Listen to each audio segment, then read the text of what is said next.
Now the Money Radio Weather Center. Hi, everyone. Happy weekend. Partly sunny, 81 this afternoon. Partly cloudy, 54 tonight. Sunny, 84 tomorrow. Sunday, sunny, high of 84.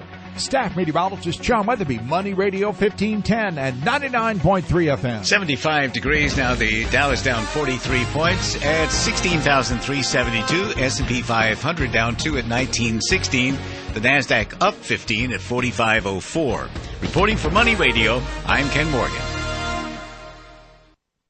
The views expressed on the following program do not necessarily reflect the views of Money Radio staff, management, or advertisers, and do not represent an offer to buy or sell any securities. Some interviews heard on this program may be sponsored by the participants.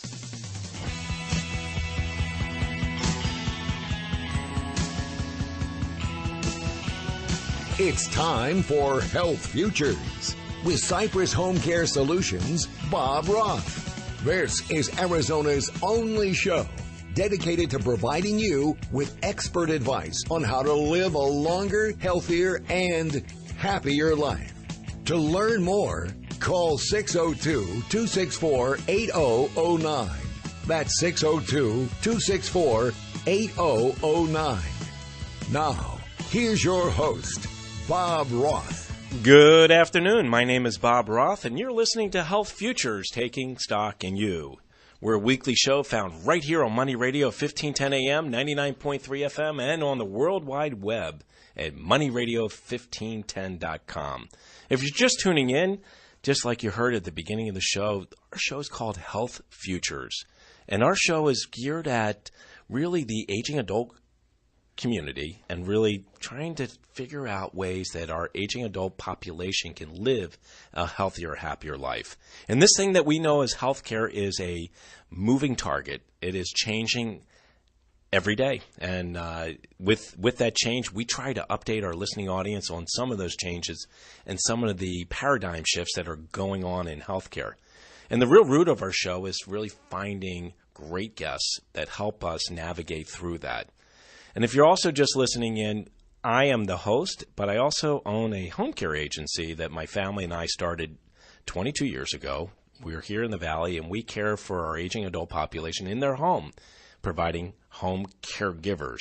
We have about 200 plus home caregivers that deliver care, helping and assisting our aging adult population with what we know as activities of daily living. They can be assisting them getting dressed, helping them get bathed, helping them with transportation, reminding them to take their medications.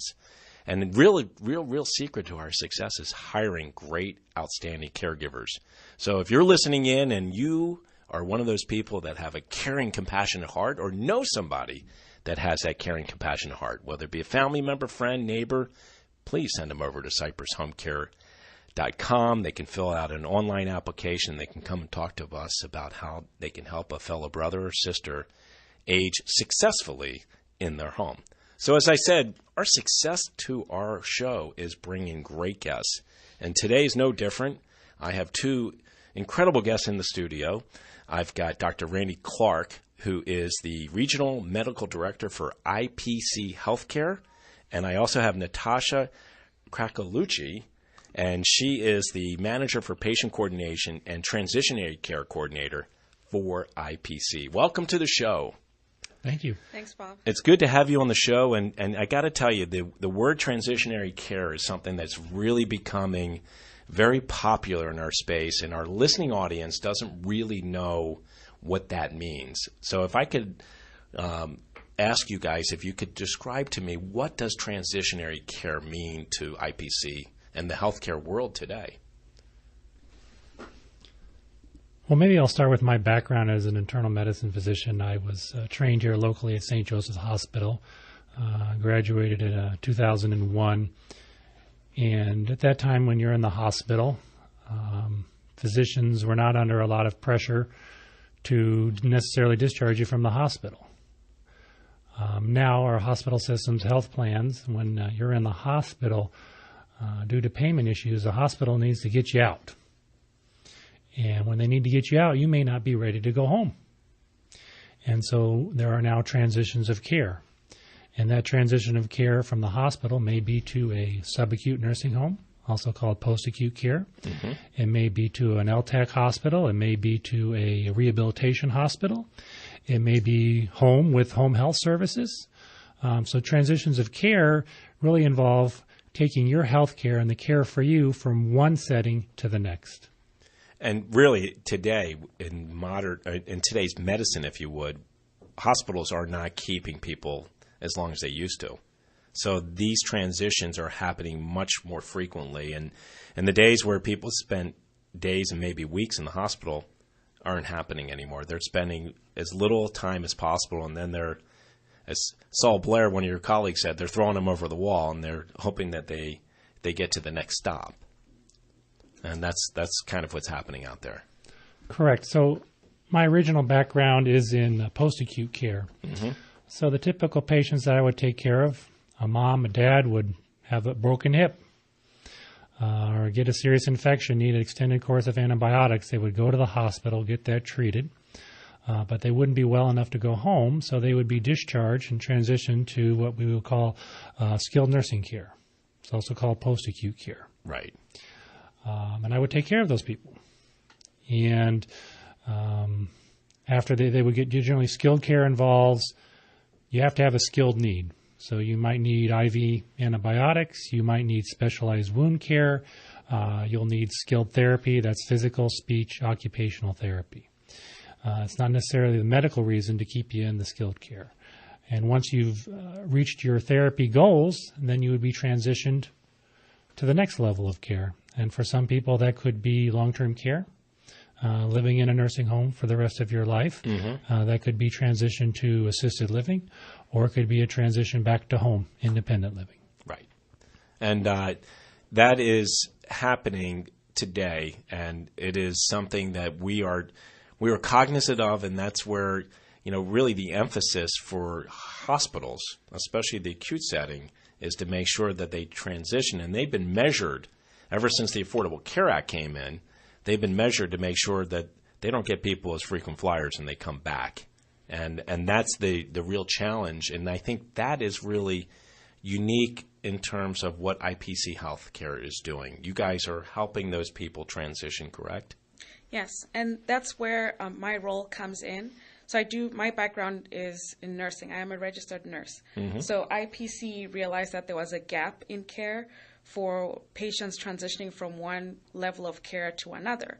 And they realized that they need a coordinator to kind of be, like Saul Blair would always say, the quarterback, right? Who will facilitate the conversations that need to happen between the acute and the post-acute world, whether that's from the hospital going to the SNFs. And Dr. Clark will attest to this, that in the past, there's been very little communication between those levels of care. But now we find that it's very important for everybody who's taking care of that patient to have some communication in order for the patient to be successful. So I work more as a facilitator to make sure I connect all those people who need to communicate, and to make sure that everybody realizes that in order for the physician to be successful in providing care, they have to work with the nurse, they have to work with the case manager, they have to work with the post-acute world if they're in the acute world. So everybody needs to come together to make sure this patient is successful. And communication is so key. And communication is key. And, we use acronyms a lot in the healthcare world. So for our listening audience, a SNF is a skilled nursing facility. And I just want to make sure everybody understands that. And, I love the fact that you are quarterbacking that, because before the walls were up, everybody was in silos and nobody was communicating. So what IPC is doing is you are facilitating that, and you are getting as much information going from one doctor or one facility or one case manager to one another, and that's critical.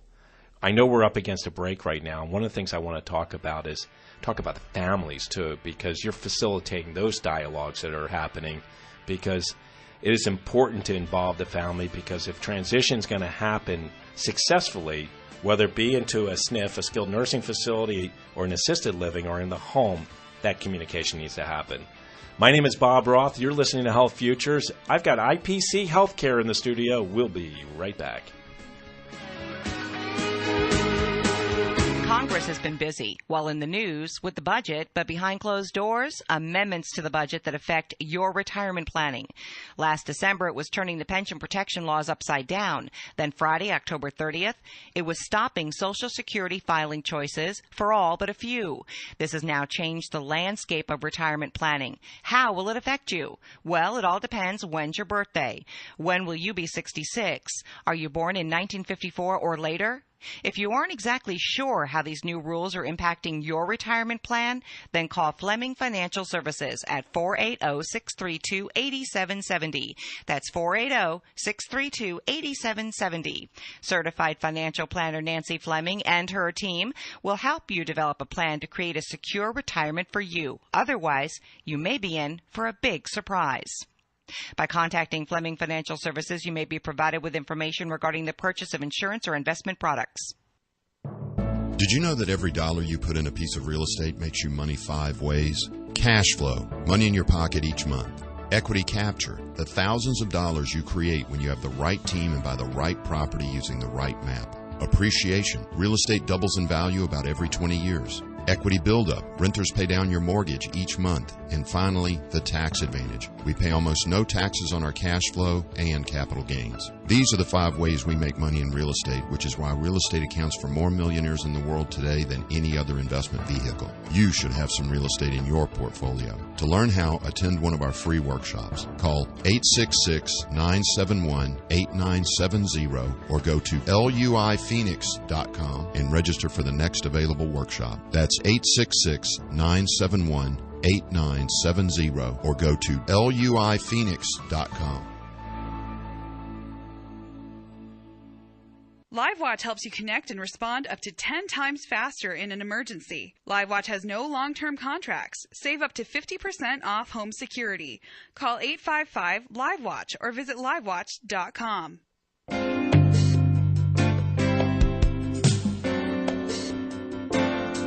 Now back to Health Futures, taking stock in you. If you have questions about your own or your loved one's future health care, call 602-264-8009. Now, here's your host, Cypress HomeCare Solutions, Bob Roth. Welcome back. My name is Bob Roth, and you're listening to Health Futures, taking stock in you. If you're just tuning in, we're on our second segment. You can catch the first segment and 90 others up on our website at cypresshomecare.com.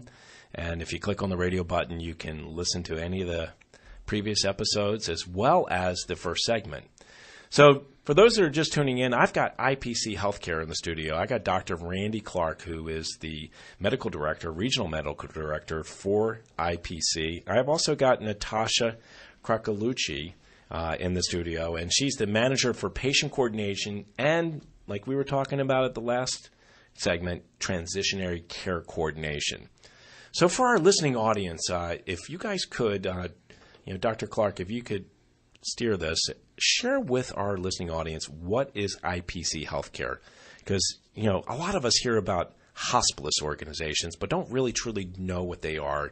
And I know that Natasha was talking about the coordination, and I know that's a big part about what you guys do, but I want to paint a picture for our listening audience so they can fully grasp what a hospice organization is and what is IPC and how you guys are unique and different. So let's talk about what a hospice organization does. I'm a provider. I'm an internist by training. I'm out there helping take care of people. There are a lot of challenges to help take care of people just in the background. I've got to do billing. I've got to do collections. I've got to have malpractice. All those things go on. That takes time, effort. I'm a clinician. I don't want to deal with that. It's back office stuff. Yeah, exactly. Yep. So when I bring my practice to a hospice company, the hospice company, economies of scale, takes care of all that for me. So they do all the billing, all the collections, get my malpractice, take care of all my credentialing. When I show up Monday at work, I can go see patients. I can take care of patients. I can do clinical work, what I'm trained to do. Be the doctor. Correct. Love it. Absolutely love it. And for you, Natasha, it's pretty much the same. You get to be what you are, and that is that transitionary coordinator and be the nurse, I guess. Yes, and part of the service that I provide is the services that Dr. Clark is talking about, that they need to have that patient care coordinator. The physicians can't be the ones doing that coordination. So they need somebody to work with the health plans, work with the hospitals and the facilities to say, let's come up with different processes. Let's identify where there are gaps in the way we're delivering care, and let's come up with processes that we can put into place to ensure that these things are happening. And those are things that a provider doesn't have time to do necessarily. So at IPC, we try to make sure that our providers get the chance to be a doctor, as you said, and actually practice and take care of patients. And then so other than physicians, we also have nurse practitioners who work under those physicians as well as physician's assistants. And we have a full office staff that does the credentialing and the billing that Dr. Clark was talking about, as well as directors of business development. We have a senior vice president who oversees all that, and that's Saul Blair. So all that staff is provided in working with the physicians and providing those services for the physicians, but putting the patient in the middle. Right. And Saul, who has really been the face, if you would, for our community, has really been speaking to this whole transitionary care thing for a long time. And, as you both describe, I think of hospitalists, I think of hospitals. So it's a controlled setting. It's an acute setting. So episodic care. Episodic care, exactly. So, you have the patient there. You can make sure that they're getting optimum care. I think one of the things that Saul realized and IPC Healthcare realized early on was what happens when they leave here and how do we prevent them from coming back. And I think he's done a great job of blazing that trail, and many have followed since him. But your infrastructure is in such a way that you are able to see that all the way through. And I'll give an example. So I have a skilled nursing facility center here in Scottsdale, and we meet every 60 days, and we have joint operational committee meetings. Mm-hmm. And at those meetings, we will review readmissions back to the hospital. Was there something different we could have done to prevent that?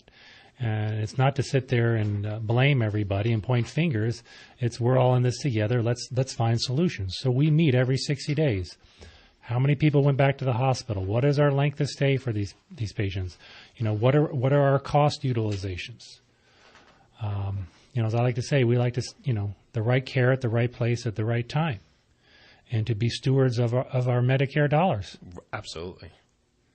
And you stated you have examples, and I know that you shared that example, but do you have one that you can relate to with the patient? Immediate one that I did today is how difficult and challenging care can be. So I went to discharge a patient earlier today, and she'd been doing fine medically, has some complex cardiac pulmonary issues, and I was under the impression that she was going to go to assisted living all week. Perfect. And can I ask you the age of the patient? Approximately about 70. Okay. Newly retired, yep. Some health issues, and she was going to move into assisted living. And I felt that's a much safer place. That's where, and you have to understand about myself, when I make recommendations to my patients, I make them based on what I would want for my own family member. I love it. What's best for them. So she's going to assisted living. I go in to talk to her today. Okay, I know the assisted living you're going to. I know the people there. Great transition. She says, well, my All-Tex application didn't go through. I've got to go home. No. So immediately on the phone, I've got a transitional care nurse practitioner that I collaborate with in the community, get them on the phone. They will go see her, introduce themselves, get her some clinical care in the home. Right. As before, 10 years ago, she could have been discharged. I may not even been called that she wasn't going to the assisted living. She's back at home. I don't know what's going on. Next thing you know. So for our listening audience, again, we throw around a lot of acronyms. All-Tex is our Medicaid. So she'd made application for the Medicaid, and she's still waiting for approval. And had you not been involved, she would have gone home and probably wouldn't have any orders for transitionary care to be done. Not the level of care that I would have wanted for her. Right. And otherwise, she'd end up back where she was, if not worse. Correct. Well, I mean, I think that that's something that we all have to embrace and recognize, because if we don't, then we're going to be literally throwing, as Saul said, people over the walls and not taking care of them. That's the way we want to be taken care of, and that's the way people should be taken care of. Now, I know that you have as many stories like that, but you also have stories that they don't have great outcomes like that, and that's why you guys are where you're at, and that's what really how you came to be, if you would. Right. And I think it's very important what Dr. Clark said, that when he's taking care of patients, he treats them like he would want his own family member treated. And in healthcare, as physicians, nurses, and other providers, we become desensitized. We treat patients as a diagnosis as opposed to a patient. And these are good providers out there, but you get to a point where you become desensitized. But at IPC, especially with Dr. Clark, our regional medical director, he makes sure when he's training the providers that you always put the patient first. Treat the patient like they are your family member. So everything that we do, all this coordination, all this transitional care, we treat them like they're family members. You treat them like you would treat your own family member. So even when they're out in the community, you want to make sure we're educating our patients about the resources that are available to them. So it's not, if you don't qualify for home health that insurance pays for, there are still other options. You can go for non-medical home care, which is important. Right. A lot of patients end up back in the hospital because of social issues, not because of health issues, but social issues that maybe could have led to a health issue. A patient fell at home because they couldn't get into the bathtub or the shower, something that could have been resolved by having non-medical home care in there, and they ended up breaking their hip, and they're back in the hospital, and they go back through that whole process, something that could have been avoided. And if patients can't afford that service, because non-medical home care is not, they have to pay out of pocket. Absolutely. A lot of companies, I don't know if your program, you have some kind of programs that they can work with the patient to make it easier for them to afford it, or they can apply again for the LTACs, the Medicaid, and while they're pending, they can still get services while they wait for that. Patients don't know that, so they need somebody who is helping them, holding their hand to assist them in navigating that.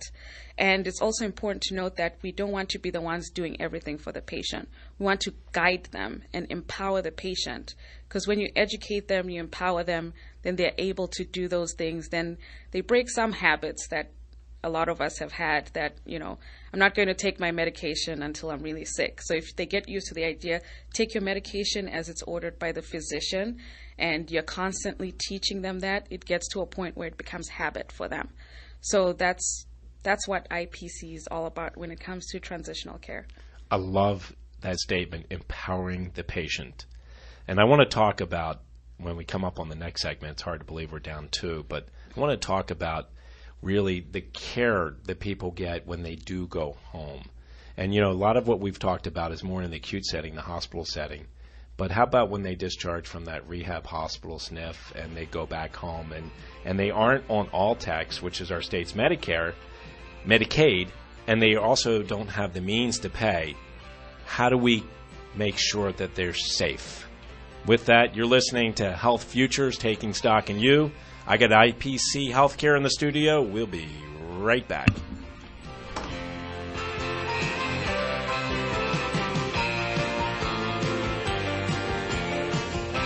As we reach the bottom of the hour, we pause for a look at the world's news. Then we're back with Money Talk. We're Money Radio 1510 and 99.3 FM. Novelist Harper Lee, whose To Kill a Mockingbird won the Pulitzer Prize, has died at the age of 89 in her hometown of Monroeville, Alabama. Correspondent Anderson Cooper. In 2007, President George W. Bush presented Lee with the Medal of Freedom. All of us are filled with admiration for a great American and a lovely lady named Harper Lee. A steady stream of mourners are filing past the flag-covered casket of Justice Antonin Scalia, whose body is lying in repose at the Supreme Court today. Correspondent Pamela Brown. The casket arrived, and you saw the court police bring the casket up these marble steps in between Scalia's former clerks. We know he had 120 clerks. Most of them are here today. A mixed performance underway on Wall Street. The Dow Jones Industrial Average off by 49 points. The Nasdaq gaining 14. The S&P 500 down by 2 points. I'm Ann Cates.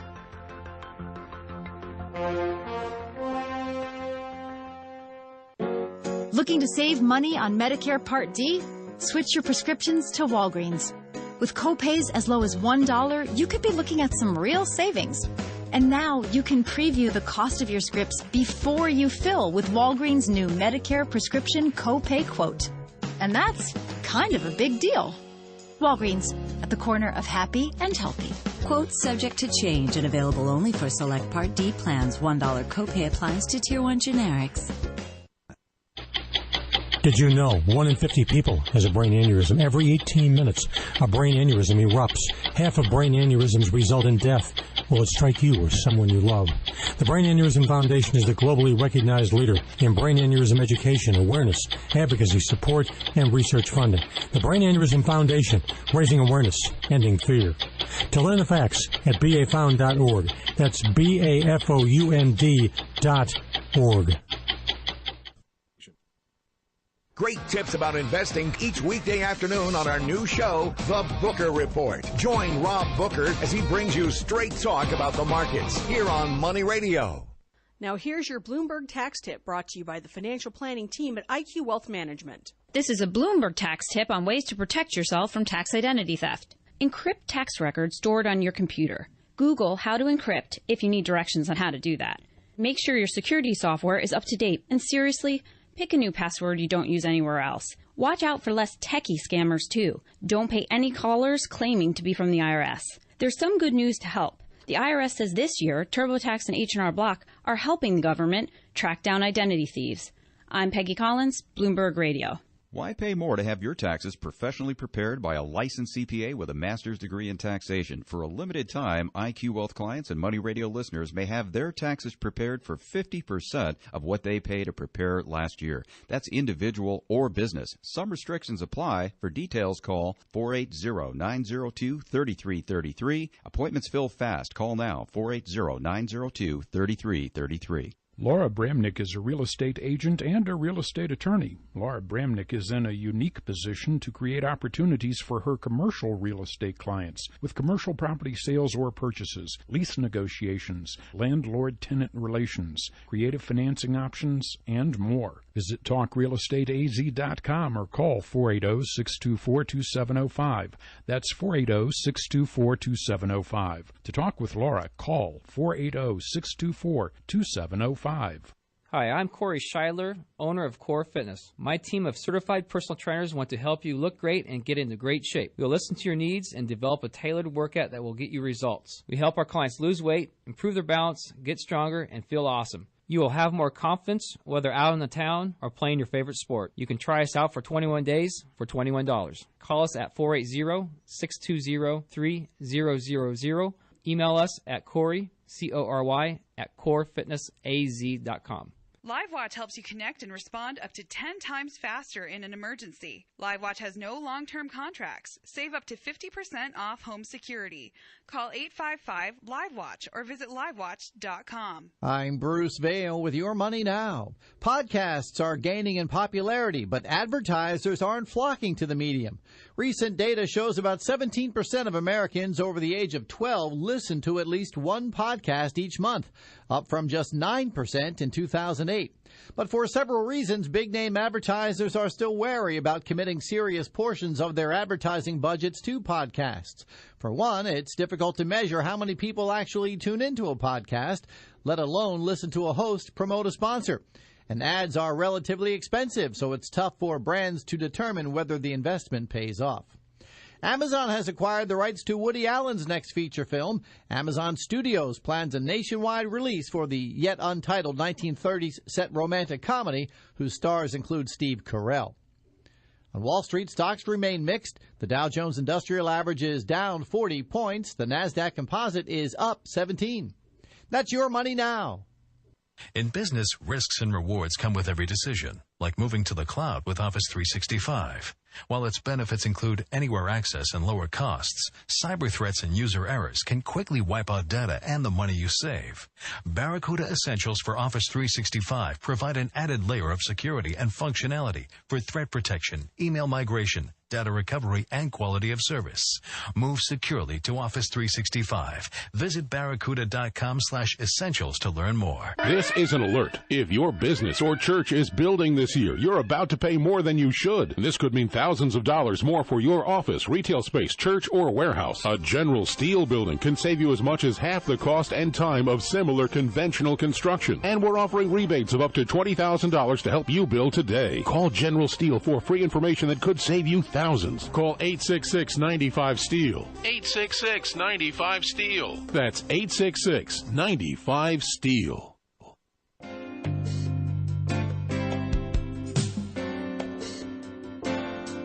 Now back to Health Futures, taking stock in you. If you have questions about your own or your loved one's future health care, call 602-264-8009. Now, here's your host, Cypress HomeCare Solutions, Bob Roth. Welcome back. My name is Bob Roth, and you're listening to Health Futures, Taking Stock in You. We're coming at you live from the Scottsdale Air Park. It is February 19th, and it's hard to believe we're more than halfway through the month of February, and I've got IPC Healthcare in the studio. I've got Dr. Randy Clark, who is the Regional Medical Director, and I've got Natasha Krakalucci, and she is the Manager for Patient Coordination and Transitionary Care Coordination.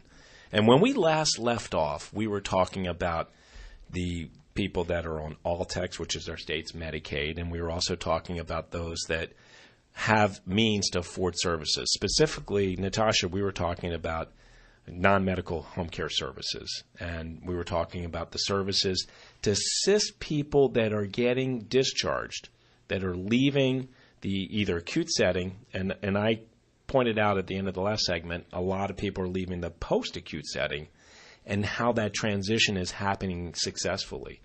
And I think both of you will agree the first 48 hours are critical. And sometimes it goes beyond that. Sometimes it's the first 20 to 30 days. And one of the things that we were talking about before during the break was we have so many people that are living in isolation. We have so many aging adults, older adults, seniors, whatever you want to call them, that are living at home alone. And, how do we care for those people? How do we successfully allow them to age in place? And I think, by empowering them, like you said, Natasha, we do need to empower them, but we cannot enable them.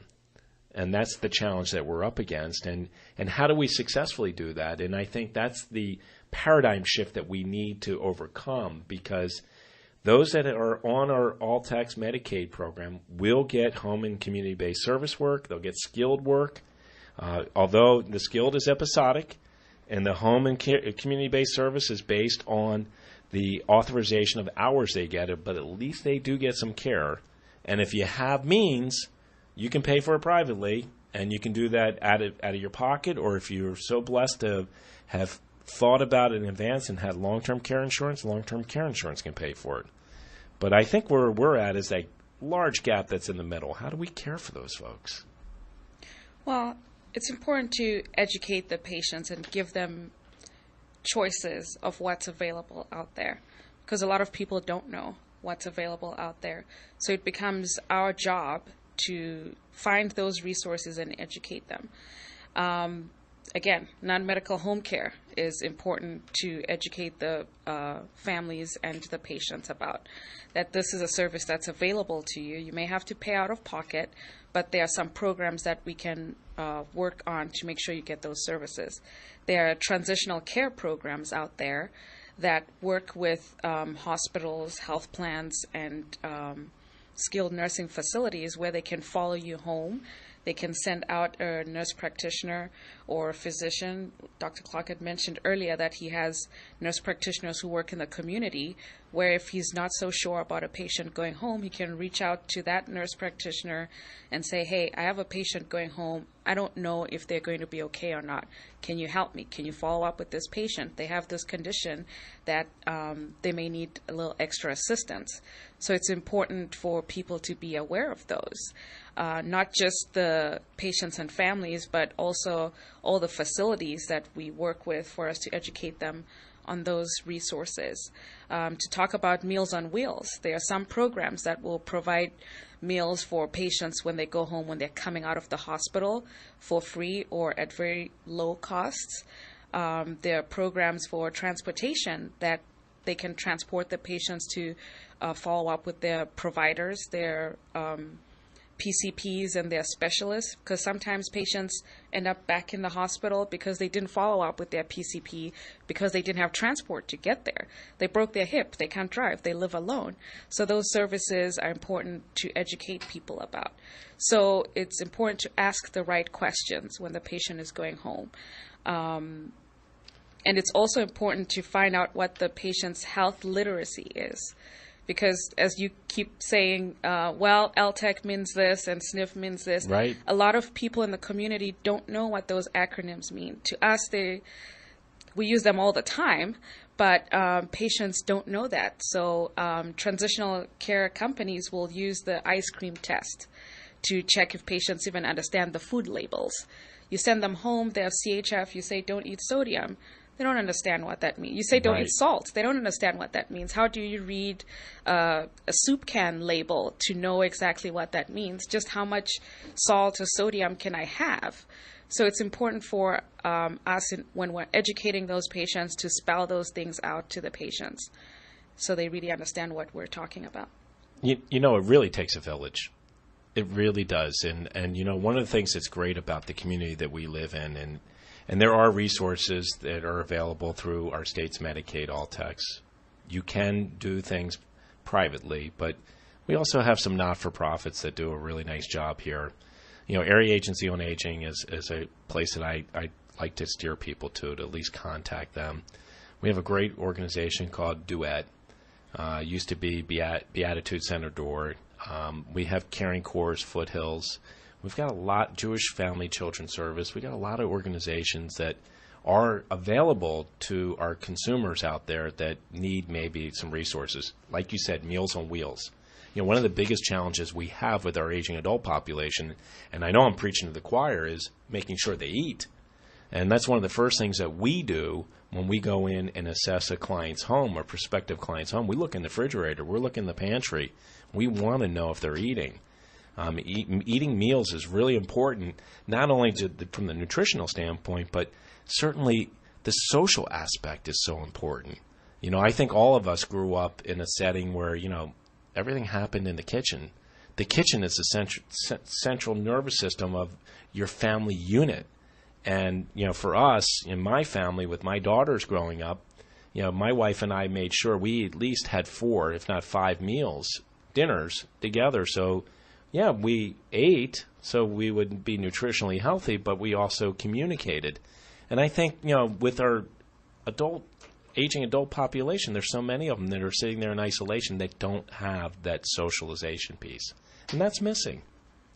Other services that I would like to be an advocate for, particularly with our seniors as they battle chronic debilitating conditions, heart failure, COPD, is I'm an advocate for palliative care in the community and really getting people involved in palliative care that not necessarily aren't hospice appropriate, but their lifespan is limited and they're going to have complications in their health. And palliative care, please, if you have a parent, family member that is battling chronic health conditions, look into palliative care. You know, it's interesting. About 9-10 months ago, I got a chance to meet Jennifer Brokaw. That name may sound familiar because her dad's Tom Brokaw. You know, Jennifer is a practicing physician who really stopped seeing clients a couple years ago because she's on this mission to really educate medical professionals that, you know, not everything's curative. And I think a lot of doctors practice thinking that they can cure everybody.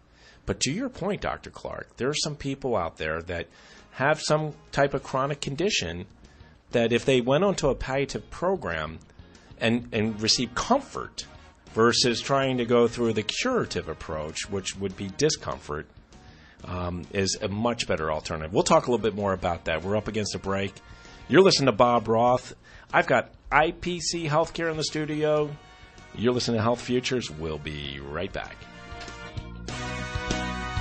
Now it's time for the Secured Financial Solutions Educated Investor Series. With all the different investments and annuities out there, people have so many questions about which one is right for them. How do you help navigate your clients into the best options to fit their specific needs? Well, it would be nice if there was a one-size-fits-all investment option out there that fit every single client's goals and wishes. The reality is that because one client's goals and wishes will usually be different from the next, there are several different options available. It's important to work with a firm that has a process in place to determine what options will best fit your specific goals and wishes. Now, can you tell me a little bit more about your firm's process? Certainly. It all starts with the Risk Profile Questionnaire. This is a series of questions that we have filled out in the very first strategy session. We have them fill this out because this helps us determine who they are as an investor and what risks they are willing to take. Do not work with an advisor or agent who makes specific investment recommendations without a completed risk profile questionnaire. At the end of the day, how can you be sure that the advisor is recommending the right solution for you if they have not gathered all the crucial information from the beginning? We feel so strongly about the importance of the risk profile questionnaire that we will not move forward in the strategy session until we have it completed and are able to review the answers together. Well, that certainly shows how much your firm values that information. What's next after the risk profile questionnaire? Since we are a full-service firm, this means we are able to offer liquid stock market investments through our active money management platform, as well as annuities from different insurance companies that offer a wide range of features and benefits that all focus on preservation of principal.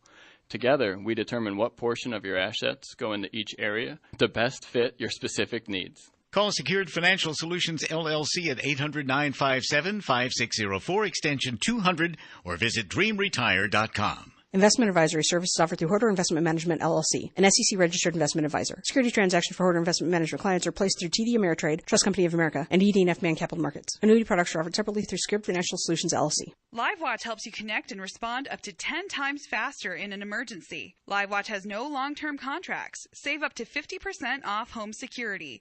Call 855-LiveWatch or visit livewatch.com.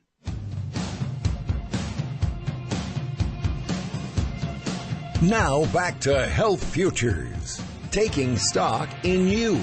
If you have questions about your own or your loved one's future health care, call 602-264-8009. Now, here's your host, Cypress HomeCare Solutions, Bob Roth. Welcome back. My name is Bob Roth. You're listening to Health Futures, taking stock in you. We're on our fourth segment. I'm going to cut right to the chase. IPC Healthcare is in the studio. And when we just broke, we were talking about the conversation. We were talking about how, some doctors are very curative in their approach to medicine when, sometimes just being comfortable is a good thing. And Dr. Clark, you were talking about, just when is palliative care appropriate? And as a physician, you practice this. I'm not sure all physicians are doing that today. No, they're not. It gets back to episodic care. You see, you're in the hospital for 3 days. The hospitalist is focused on getting you stable enough to get you to the next level of care. Right. Not necessarily focus on what is the bigger picture. I got into palliative and hospice care really because practicing in post-acute and long-term care, that's what my patients needed. They need palliative care. They need hospice care. I'm not going to cure them of their end-of-life conditions. Right. Right. Oh, absolutely. And, we talked about the conversation, and I've talked about it here on my show. And I urge our listening audience, because I know many of our listening audience right now are listening in, and they're thinking about their moms and dads. I've got, mostly the census that is listening in is the adult child. And this is something that I encourage you, and we've talked about it before, and that is having the conversation. Sitting down with the loved one that you have. And you know what? They may be fine today, but now it's time to really understand what those wishes are. And that's not an easy discussion to have. And it's not a discussion you have just once. It's an ongoing dialogue. But you should be having that dialogue with your aging parent or loved one, saying, hey, how would you like the end to look like if you were, diagnosed as being terminal, or if you had an injury, or if you whatever the diagnosis or situation is, I encourage our listening audience to have that conversation. Another great book is, I talked about Jennifer Brokaw, but a really good book is by Atul Gawande, and it's called Being Mortal. And I really encourage our listening audience to take a listen to that. You have any comments? Or I do. Natasha? I actually sit on the leadership committee with the Arizona Hospital and Health Association, and they're we're part of a program called the Thoughtful Life Conversations. They're talking about exactly that, the palliative care, that there's such a huge need for it, but it's so underutilized that a lot of patients end up being put on palliative care when it's too late, or some of them don't even get the opportunity to have those services because they were not aware of them. And part of it goes back to us in healthcare, providers, nurses, social workers, not being able to have that conversation appropriately with the patients or on time because of cultural reasons or just fear or not knowing how to have that conversation. So Thoughtful Life Conversations is putting together some kind of a program or education protocols that we can educate people in healthcare first before even educating the public about what this conversation should be and when to have this conversation. Because one of the people who sits on this committee was saying that on a weekend she went down and had this conversation with her parents. Her parents are not particularly ill, but they said, let's have this conversation now when everybody's lucid. Let's have it, at Christmas dinner. It may seem kind of morbid, but let's talk about what you want your life to be. It's about your quality of life. How far do you want us to go with providing curative services for you, or at which point do you say, I just want to be comfortable and enjoy life with my family and my friends, and the chapter, Dr. Clark said, this is your final chapter. How do you want that to be? It's interesting. You talked about the healthcare professionals, and really, I think that yes, we need to educate them. We really do, because so many are just fixated on curative, and when palliative is an approach that when the person can't be cured is a great alternative. And just for our listening audience, when you think of palliative, it is comfort. It's making, Dr. Clark, it's making that person comfortable. And I really think that there's this misnomer out there about palliative and hospice, because people think of hospice as being the Grim Reaper. I've heard horror stories where people say, well, they're just going to drug my loved one and put them in this state that they can't really feel anything or even be present. It's so not true. They can make them be part of the family and be lucid. Please describe for our listening audience what that really means. Absolutely. Hospice is not about over-medicating a loved one. Palliative care is not about that. It's making sure we focus on what is your quality of life for whatever time you have left. Precisely.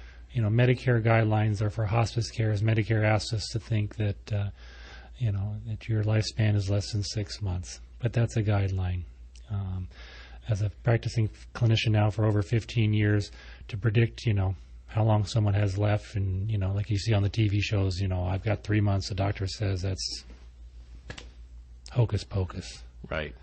But we do know that people have chronic debilitating conditions. When you have COPD, we don't have treatments at this time to improve your lung function. We can treat the symptoms, we can treat the infections, but your lung capacity is going to decrease every month. Do you want to go to the hospital every other month? Do you want to be put on a ventilator with the chance of staying on a ventilator in the case of COPD? Not everybody wants that. Right, exactly. And you need to make that decision while you're of sound mind. And once you're on, you really don't come off. That's the challenge. And I know this firsthand with my mom. And, when we did put her on the ventilator, my brother made the decision, we could no longer talk to her. And that's a tough thing to come to grips with. But, it's life. And again, at the end of life, like you said, last chapter, the journey, how do you want to make it? And I'll also describe this, and we have the conversations many times of advanced directives. And we talk about what's called a DNR. So in the community, you'll hear that's called a do not resuscitate. And I describe that to my patients. If I were to come in and see you and your heart was not beating, and you were a DNR, I would not attempt to resuscitate you. The misconception in the community is that, well, DNR means also do not treat. Absolutely, that is not the way it would be. Right. I have many patients with advanced diseases, terminal diseases. We decide, yes, doc, I'm going to be a DNR. When my heart stops, let me go. But if I have issues and problems, please treat them. Please get me help. Absolutely, no, there is a difference. You know, and where it becomes complicated, I had a client that had a DNR and also had a cardio defibrillator inside of them. And I mean, you know, with a DNR, I mean, you've got to make that decision to turn that thing off, because once your heart goes, that thing's going to keep trying to put it back on. And I mean, my mother got one of the very first ones back in 1989, and they look very different today, and they're placed very different today. But there are a lot of people that have pacemakers and cardio implantable defibrillators inside of them, and that's one of the things that they need to think about when they're going to be doing a DNR. Is you don't have to surgically turn it off. You can turn it off through a telephone or a magnet, and they need to really have that conversation. Yeah, but please don't confuse DNR and do not treat. No, thank you. Really, very important. Well, we're coming up on the end of our show, and I want to be able to give your information out to people. I would say, you know, your website is ipchealthcare.com. Is there a good number? Is this number a good number to? If anyone wants to reach me, I would just call the main office number on top there. And that's 602-789-0344. And, you know, Dr. Randy Clark is the regional medical director, and Natasha, you do such great work there. You know, final segment, final comments, anything you would like to share with our listening audience as we break for the show? Just that they should seek out education from the hospitals or whatever facilities you're in. Ask them to inform you about all resources that are available, all options that you have, and to speak to your doctor, and try not to use the internet so much for information. Speak to the physicians and the nurses and the staff in the hospitals, because they're trained. You Perfect. don't know what people on the internet are putting out there. I like that. Any final thoughts? At the end of the day, don't be afraid to ask for help. As I tell all my providers in healthcare, we're pretty lucky. We get paid to help people. So never think you're a burden for asking for help. No, I agree. I couldn't agree with you more. Well, that's the end of our show. You've been listening to Health Futures, Taking Stock in You. IPC Healthcare has been in the show today, and I can't thank Natasha and Dr. Clark enough. Make it a great day and have a great weekend. There's no place like home.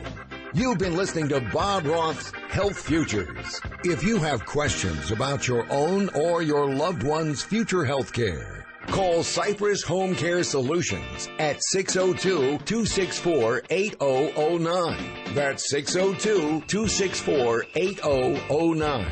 Or visit CypressHomeCare.com. Be sure to join Health Futures with Bob Roth every Friday at noon, right here on Money Radio 1510 and 99.3 FM. Hi, I'm Johnny Dean. And I'm Rick, the Professor Plum. Every day on Bucket Strategy Investing, we're talking about financial planning, investment decisions, and retirement strategies. We focus on wealth education and the strategy designed for the needs you have today and the goals you have for the future. Tune in to Bucket Strategy Investing. And call in with questions. Retirement strategies, taxes, Social Security, and more. That's what we're talking about on Bucket Strategy Investing.